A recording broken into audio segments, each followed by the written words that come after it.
আগামীকাল শেষ হচ্ছে এসআইআর শুনানি। তার আগে ভার্চুয়াল বৈঠক করেন মুখ্য নির্বাচন কমিশনার। 1 ঘন্টারও বেশি সময় ধরে ভার্চুয়াল বৈঠক চলেছে, যেখানে স্পষ্ট ভাষায় মুখ্য নির্বাচন কমিশনার ফের জানিয়ে দিয়েছেন যে একজনও অবৈধ ভোটার বা বিদেশি ভোটার যেন চূড়ান্ত ভোটার লিস্টে ঠাঁই না পায়। ভোটার লিস্টে কোনো বিদেশির নাম যেন না থাকে তা সুনিশ্চিত করতে হবে। পাশাপাশি এটাও দেখতে হবে কোনো বৈধ ভোটারের নাম যেন বাদ না যায়। এই ভার্চুয়াল বৈঠকে হুঁশিয়ারি দিয়ে জানিয়ে দিয়েছেন জ্ঞানেশ কুমার বলে কমিশন সূত্রে খবর।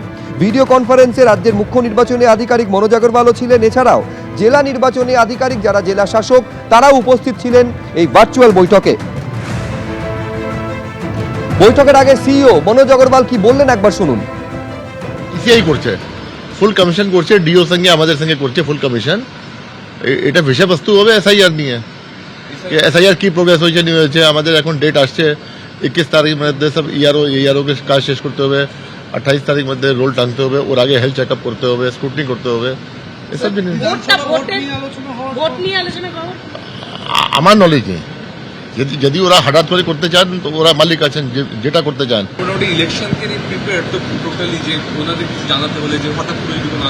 নিশ্চয়ই আমরা অলওয়েজ প্রিপেয়ার থাকি।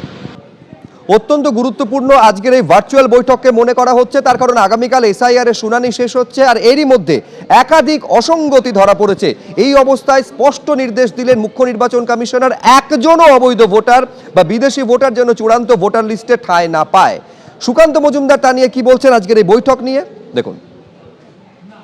ভারতবর্ষের সংবিধান যাকে বৈধ ভোটার বলে বা যাদেরকে বৈধ ভোটার হিসেবে চিহ্নিত করে, মমতা বন্দ্যোপাধ্যায় তাদেরকে বৈধ ভোটারের সাথে সাথে ওনার চোখে বৈধ ভোটার হচ্ছে বাংলাদেশ থেকে আসা সমস্ত মুসলিম অনুপ্রবেশকারীরাও, তারাও বৈধ ভোটার।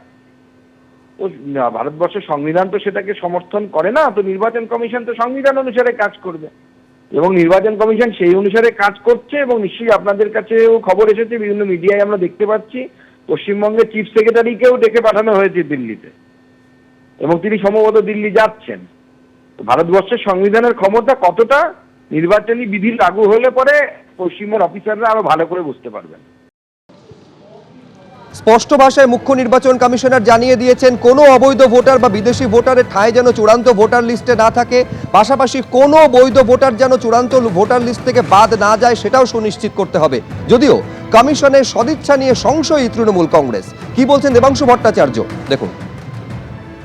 আমরাও তো কেউ বিদেশি ভোটার এ রাজ্যে বা দেশের মাটিতে থাকুক চাই না, আবার আমরা এটাও চাই না একজন বৈধ ভোটারের নাম বাদ যাক। এই দুটো কথা আমাদেরও, এই দুটো কথা নির্বাচন কমিশনেরও বলছেন। আমার আপনার মতো সাধারণ মানুষ, আমার আপনার আত্মীয় স্বজনের লাইনে দাঁড়িয়েছে, নেতাজি সুভাষচন্দ্র বসুর লাইনে দাঁড়িয়েছে, নাতি লাইনে দাঁড়িয়েছে, অমর্ত্য সেন লাইনে দাঁড়িয়েছে, জয় গোস্বামী লাইনে দাঁড়িয়েছে। এরা তো কেউ বিদেশি নয়। এবং যে পরিযায়ী শ্রমিক বা গরিব মানুষরা যারা ধরুন বাইরে কাজ করে, তাদেরকে 5 বার 6 বার নোটিশ দিলে তারা যারা উপস্থিত হতে পারছে না, কারণ তাদের পক্ষে 500 টাকা টিকিট কেটে 20 বার আসা যাওয়া সম্ভব না, তো তাদের নামটা তো বেমালুম বাদ দিয়ে দেওয়ার চক্রান্ত হচ্ছে। সমাজের যে গরিব শ্রেণী যারা তৃণমূল কংগ্রেসকে উজাড় করে ভোট দেয়, তাদের নাম তালিকা থেকে বাদ দেওয়া এবং বাংলা ভাষী মানুষদের ভোটার তালিকা থেকে বাদ দেওয়া, এটাই নির্বাচন কমিশনের উদ্দেশ্য ছিল। এখন গোয়াজিউ লাইক সাজছেন, এখন ওই রাবণের মতো সাধু সেজে ভবতী ভিক্ষান্দেই বলছেন সীতার কাছে গিয়ে, কিন্তু লক্ষণ রেখা পেরোলেই সীতাও জানে তাকে হরণ হতে হবে। আগামীকাল শেষ হচ্ছে এসআইআর শুনানি। তার আগে মুখ্য নির্বাচন কমিশনার তিনি আজকে ভার্চুয়াল বৈঠক করেন, যে বৈঠকে একাধিক জেলা শাসকের ভূমিকা নিয়ে রীতিমতো অসন্তোষ প্রকাশ করেছে জাতীয় নির্বাচন কমিশন। ডিএম যারা ডিইও অর্থাৎ এই জেলা শাসকরা যারা মুখ্য জেলা নির্বাচনী আধিকারিক, তাদের ভূমিকা নিয়ে অসন্তোষ প্রকাশ করেছেন মুখ্য নির্বাচন কমিশন। কমিশন জানতে চেয়েছে যে কোন কর্তৃত্বে ইআরও এইআরওদের ডেকেছিলেন ইএমআরও। দক্ষিণ 24 পরগনা সহ একাধিক জেলা শাসকের ভূমিকায় ক্ষুব্ধ কমিশন। পূর্ব মেদিনীপুর, মালদা, উত্তর 24 পরগনা, জলপাইগুড়ি এই 6 জেলা শাসকের ভূমিকায় ক্ষুব্ধ জাতীয় নির্বাচন কমিশন। নথি আপলোডে বিলম্ব হয়েছে, কোচবিহারের জেলা শাসককে তা নিয়ে তিরস্কার করা হয়েছে বলে কমিশন সূত্রে খবর। পূর্ব বর্ধমানের জেলা শাসককে রাজনৈতিক বক্তব্য না দেওয়ার জন্য কমিশন নির্দেশ দিয়েছে বলে সূত্র মারফত জানা যাচ্ছে। এসআইআর শুনানি শেষের আগে বৈঠকে মুখ্য নির্বাচন কমিশনার জ্ঞানেশ কুমার। কমিশনের ভিডিও কনফারেন্সে উপস্থিত ছিলেন রাজ্যের মুখ্য নির্বাচনী আধিকারিক।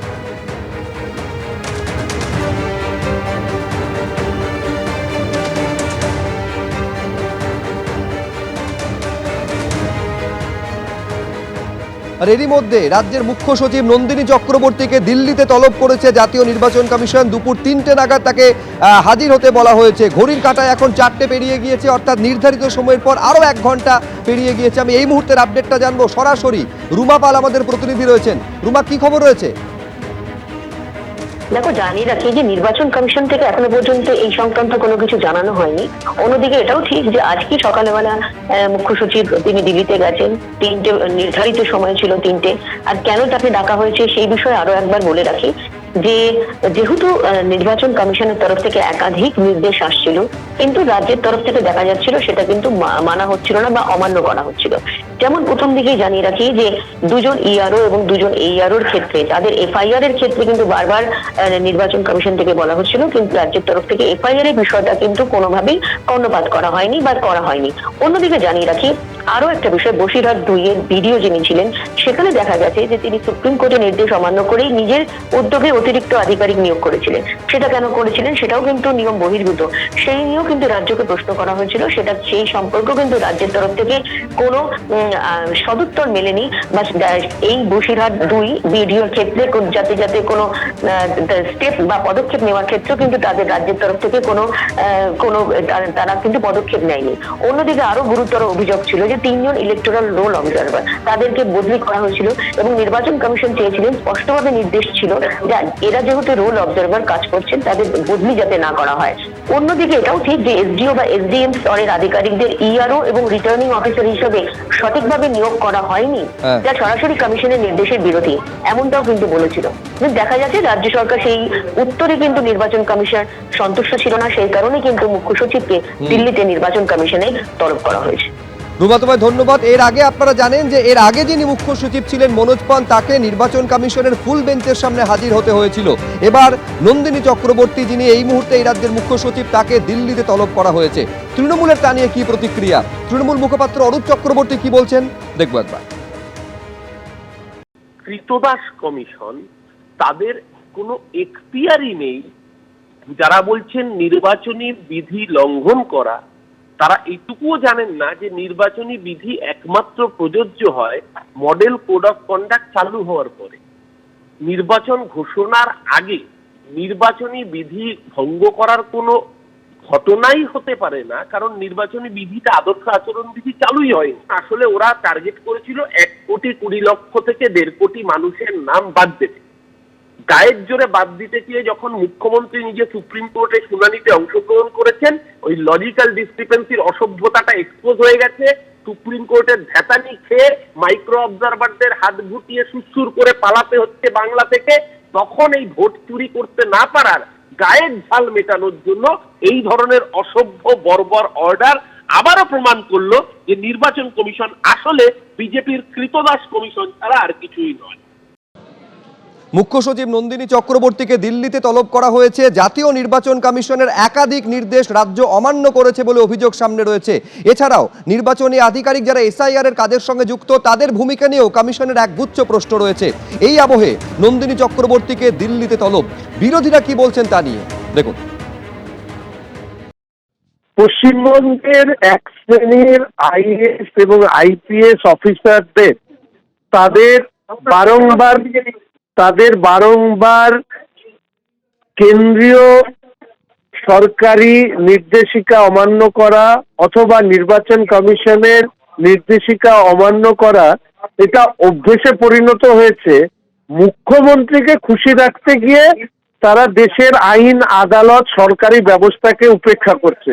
শুধু টাকা নয়, আমি ব্যক্তিগতভাবে চাই নির্বাচন কমিশন তারা ব্যবস্থা নিক কঠোর। উনি তো কমিশনের নির্দেশ একাধিকবার ভায়োলেট করেছেন। রাজ্য সরকারের বা বলা যায় শাসক দলের দলদাসের মতো করে কাজ করে যাচ্ছেন, এই নিয়ে কোনো সন্দেহ নেই। কমিশন বলেছে কখনো এফআইআর করতে, ওনারা এফআইআর করেনি, আরো নানাবিধ ব্যবস্থা নিতে বলেছে, ব্যবস্থা নেয়নি। কিন্তু ঘটনাটা হচ্ছে এই ধরনের তলব ইত্যাদি আমরা আগেও দেখেছি, কিন্তু কোনো ক্ষেত্রেই কোনো কার্যকারী কোনো সিদ্ধান্ত আলটিমেটলি ইলেকশন কমিশন কি কখনো কেন্দ্র সরকারের স্বরাষ্ট্র মন্ত্রক তলব করেছে, তারা কখনো কোনো কার্যকরী সিদ্ধান্ত নেয়নি। এর আগে আমাদের মনে আছে বিজেপি নেতাদের গাড়িতে, যখন জেপি নাড্ডার গাড়িতে ভাঙচুর হয়েছিল, রাজ্যের 3জন আমলাকে এবং পুলিশ আধিকারিককে তলব করা হয়েছিল। তারা সেই তলবের উত্তরে গেল না, তারা বললো আমরা যাবো না। ওই গোটা স্বরাষ্ট্র দপ্তর কেন্দ্রের সরকার বসে বসে আঙুল চুষলো, কোনো ব্যবস্থা নেওয়া হলো না। আমরা আলাপন বন্দ্যোপাধ্যায়ের ক্ষেত্রে দেখলাম বারবার করে কেন্দ্র তলব করলো, তিনি সেই তলবকে ভায়োলেট করলেন, তার বিরুদ্ধে কোনো ব্যবস্থা হলো না। এক্ষেত্রে আমরা দেখতে চাই কোনো কার্যকারী কোনো পদক্ষেপ হয় কিনা। আদারওয়াইজ এই ধরনের তলব আমরা আগেও দেখেছি, এতে খুব একটা কিছু হয় না। এবিপি আনন্দ, এগিয়ে থাকে, এগিয়ে রাখে।